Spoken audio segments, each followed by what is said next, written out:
Hello friends, welcome to my channel. तो movie start होती है और हमें डेविड नाम का एक मरुआना यानी गांजा बेचने वाला दिखाया जाता है, जो कि जगह जगह जाकर मरुआना बेच रहा होता है। अब हमें रोज को दिखाया जाता है, जो कि एक स्ट्रिपर होती है। अब रात हो चुका होता है और रोज अपने घर आ रही होती है और साथ ही डेविड भी वहाँ आ रहा होता है, क्योंकि वो दोनों सेम ही अपार्टमेंट में रहते थे। वो दोनों नीचे मिलते हैं, जिस पर डेविड रोज के बॉयफ्रेंड के बारे में पूछता है, क्योंकि उसका बॉयफ्रेंड उससे मरुआना लिया था और जिसके पैसे वो नहीं दिया था।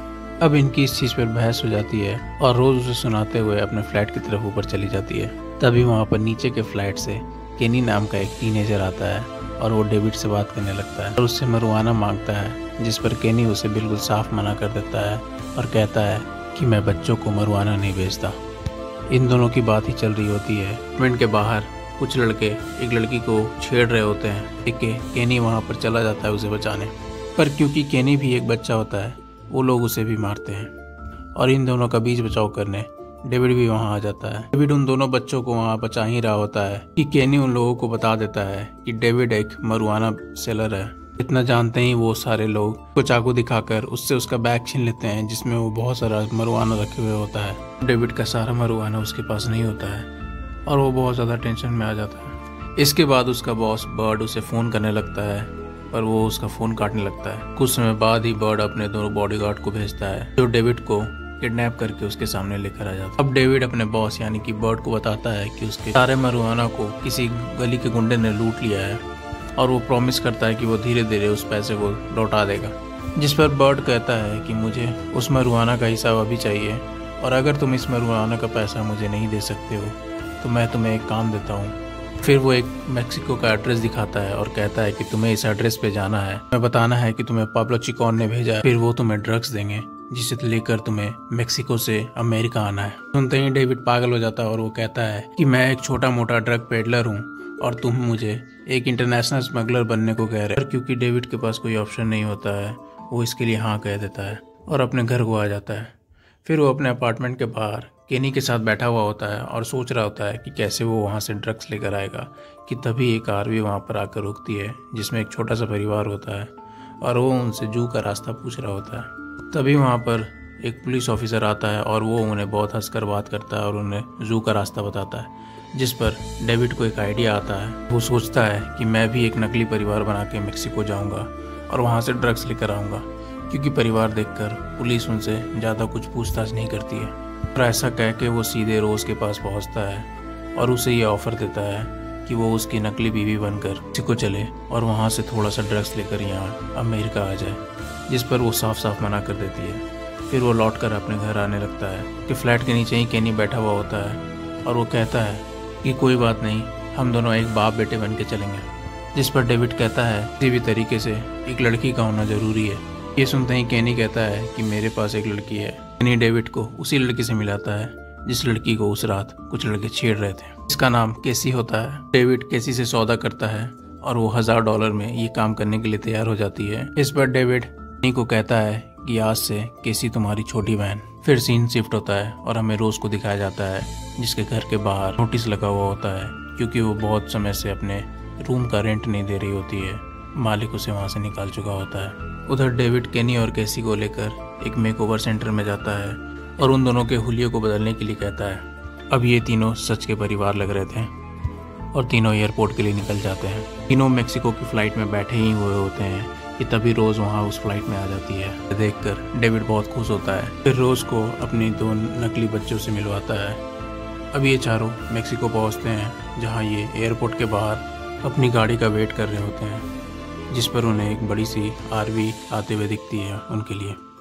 अब ये चारों उस आरवी में बैठकर बर्ड के दिए हुए उस एड्रेस पर जाने लग जाते हैं। रास्ते में एक टोल आता है, जहां टोल पुलिस ऑफिसर उनसे कुछ भी नहीं पूछता है और उन्हें जाने देता है, जिस पर डेविड बहुत ज़्यादा खुश हो जाता है और वो उस एड्रेस के लिए निकल जाता है। थोड़ी देर ड्राइव करने के बाद वो उस एड्रेस तक पहुँच जाता है, जहाँ बहुत सारे गनमैन वहाँ पर खड़े होते हैं, जो देखकर डेविड और रोज दोनों परेशान हो जाते हैं। फिर डेविड गाड़ी से निकलता है और कहता है कि उसे पाब्लो चिकॉन ने भेजा है और वो उसका माल लेने आया है, जिस पर वहाँ सभी लोग उसे हंसकर वेलकम करते हैं और अंदर लेकर जाते हैं, जहाँ उन्हें पता चलता है कि उन्हें बहुत सारा ड्रग्स यहाँ से लेकर जाना होता है। जिसके बाद डेविड बर्ट को फ़ोन करता है और कहता है कि तुमने कहा था मुझे थोड़ा सा ड्रग्स लेकर आना है, पर ये 500 केजी तक का ड्रग्स मेरी गाड़ी में भर रहे हैं। फ़ोन पर बर्ट थोड़ा सा हैरान लगता है, जिस पर डेविड उससे पूछता भी है कि तुम हैरान क्यों हो, जिस पर वो नॉर्मल बिहेव करते हुए कहता है कि तुम्हें कोई परेशानी नहीं होगी और ये सारे ड्रग्स लेकर यहाँ आ जाओ। अब थोड़ी देर बाद उनकी पूरी आरवी में ड्रग्स ही भरे हुए होते हैं और डेविड अपने नकली परिवार के साथ वहाँ से आरवी में बैठकर निकल जाता है। ड्राइव करते हुए ये एक टोल तक पहुँचते हैं जहाँ एक और परिवार होता है और वो भी अपने आरवी से इनसे बात कर रहा होता है। फिर इन दोनों परिवारों की थोड़ी बहुत बातचीत होती है जहाँ वो एक दूसरे का नाम पूछते हैं, जिस पर दूसरी आरवी में बैठा हुआ आदमी खुद का नाम डॉन फिट्जमैन और अपनी बीवी का नाम एडिथ बताता है और उनकी एक बेटी होती है जिसका नाम मेलिसा होता है। अब उस टोल पर चेकिंग शुरू होती है जहां डेविड के परिवार से थोड़ी मोड़ी पूछताछ करके उन्हें जाने दिया जाता है।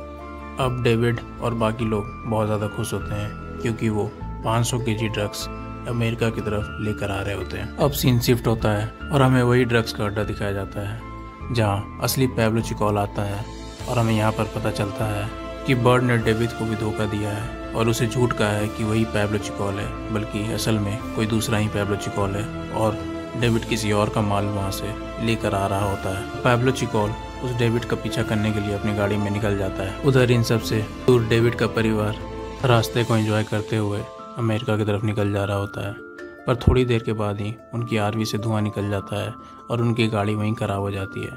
फिर वो रास्ते में खड़े होकर लिफ्ट मांगने लगते हैं कि तभी उन्हें टोल बूथ पर मिला हुआ फैमिली मिल जाता है और वो उन्हें लिफ्ट ऑफर करता है।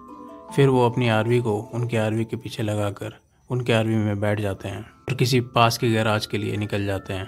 थोड़ी देर की बातचीत के बाद डेविड को पता चलता है कि डॉन फिट्जमैन एक पुलिस ऑफिसर है और ये सुनते ही डेविड और रोज चौंक जाते हैं और बाकी दोनों बच्चों को लेकर फैमिली मीटिंग करते हैं जहां वो लोगों को एक दूसरे को कहते हैं हमें नॉर्मल बिहेव करना होगा और अपनी गाड़ी बनवाकर हम यहाँ से निकल जाएंगे। अब वो लोग गैरेज पहुँचते हैं जहां वो अपनी गाड़ी को बनने के लिए दे देते हैं। डॉन फिट्जमैन और एडिथ रात गुजारने के लिए डेविड को अपने साथ ही रहने के लिए कहते हैं और वो मना नहीं कर पाते हैं और फिर वो लोग रात में एक दूसरे के साथ आरवी में समय बिताते हैं। यहाँ डॉन फिट्जमैन की बेटी मेलिसा केनी को पसंद करने लग जाती है। तो अगली सुबह डॉन फिट्जमैन और उसकी बीवी एडिथ डेविड और उसका परिवार को गैरेज पे दोबारा छोड़ने आ जाता है और फिर वो उन्हें वहाँ छोड़कर अलविदा कहते हैं। गैरेज के अंदर जाते ही उन्हें गैरेज का मालिक बंधा हुआ दिखता है। इस पर वो सभी चौंक जाते हैं कि तभी वहाँ पर असली पैब्लो चिकोन आ जाता है और वो डेविड के सर पर बंदूक तान देता है और डेविड के पूछने पर वो उसे अपना नाम पैब्लो चिकोन बताता है, जिस पर वो चौंक जाता है और ब्रेड को फ़ोन लगाता है। यहाँ पर डेविड को पता चलता है कि ब्रेड उसके साथ भी धोखा कर रहा था और यही बात वो पैब्लो चिकोन को समझाने की कोशिश कर रहा होता है, पर पैब्लो चिकोन नहीं समझता है और उन सभी को एक कमरे में लेकर जाता है। यहाँ पर रोज मौका देखकर पैब्लो चिकोन के आदमी को धक्का दे देती है और उसी समय डेविड पैब्लो को मारता है और फिर वो वहाँ से मौका देखकर वही आरवी लेकर भाग जाते हैं जिसके अंदर भी 500 केजी ड्रग्स है। अब वो अपनी आरवी को एक मैदान में ले जाकर खड़ा कर देते हैं और वहाँ बात ही कर रहे होते हैं कि तभी उस आरवी के बाहर कोई आता है और यहाँ हमें पता चलता है कि कैसे किसी को बुलाकर लाई थी। की हरकत एक लोफर बच्चे की तरह थी, जिस पर रोज और डेविड बैठकर उससे बाकी सारी चीज़ें पूछने लग जाते हैं और उन्हें पता चलता है कि उसके बेसिक एजुकेशंस भी नहीं हुए होते हैं। पर यहाँ पर कैसी उनकी बात ना मानते हुए उसके साथ चली जाती है और यहाँ डेविड और रोज दोनों को यह एहसास होने लग जाता है कि वो अब इस परिवार को एक सच्चे परिवार की तरह समझने लग जाते हैं और उनका लगाव इन दोनों बच्चों के साथ उनके अपने बच्चों के जैसा हो जाता है। अब रात को डेविड और उसका परिवार अपने आरवी के पास घूम ही रहा होता है कि तभी उसे डॉन फिट्जमैन का परिवार भी सामने दिख जाता है और वो उनसे बात ही करने लगते हैं कि तभी पैब्लो चिकोन का एक आदमी उनके सामने आ जाता है और उनके ऊपर गन तान देता है। तभी डॉन फिट्जमैन उसके ऊपर अटैक कर देता है और उसका गन छीनकर उसे मारता है। फिर डॉन फिट्जमैन उसे ज़मीन पर लेटाकर उसके हाथ बांध ही रहा होता है कि तभी वहाँ पर पैब्लो चिकोन आ जाता है और वो डॉन फिट्जमैन की बेटी मेलिसा के ऊपर गन तान देता है और बाकी लोगों को एक साइड होकर खड़े होने के लिए कहता है। फिर पैब्लो चिकोन डेविड के ऊपर गन तान देता है और कहता है मैं एक एक करके तुम्हारे सारे परिवार को मार दूंगा। जिस पर डेविड कहता है कि तुम सिर्फ मुझे मारो, बाकी को जाने दो। और इतने में आसमान में एक पटाखा फटता है और डेविड मौका देखकर पैब्लो चिकॉन का गन छीन लेता है और केनी दूर से दौड़ता हुआ आता है। पैब्लो चिकॉन के फेस पर एक पंच करता है जिससे पैब्लो चिकॉन वहीं बेहोश हो जाता है। अब डेविड डॉन फिचमैन को सारी सच्चाई बताता है और डॉन फिचमैन का परिवार एडिथ और मेलिसा उसे कन्विंस करती है डेविड को माफ करने के लिए और उसे गिरफ्तार नहीं करने के लिए। फिर सीन शिफ्ट होता है और हमें डेविड को दिखाया जाता है जो ब्रैड के ऑफिस में पहुंचता है। उसे सारा ड्रग्स दे देता है जो कि टोटल 500 केजी होते हैं। अब ब्रैड बहुत ज़्यादा खुश होता है और सारे ड्रग्स को अपने ऑफिस में उतारने लग जाता है कि तभी वहाँ पर डॉन फिचमैन और उसके सारे साथी आ जाते हैं और वहाँ रेड मार देते हैं और ब्रैड को रंगे हाथ पकड़ लिया जाता है। अब डॉन फिचमैन डेविड को बताता है कि ब्रैड और डॉन फिचमैन के अगेंस्ट तुम्हें गवाही देने के लिए सरकार तुम्हें 1 साल के लिए विटनेस प्रोटेक्शन प्रोग्राम के तहत रखेगी और तुम्हें एक घर भी देगी। अब हमें सीन शिफ्ट होता है और एक बड़ा सा आलीशान घर दिखाया जाता है जहां बाहर में बोर्ड लगा हुआ था मिलर्स का, और यहाँ डेविड, रोज, केनी और केसी एज ए परिवार रहने लग जाते हैं और मूवी यहीं पर खत्म होती है।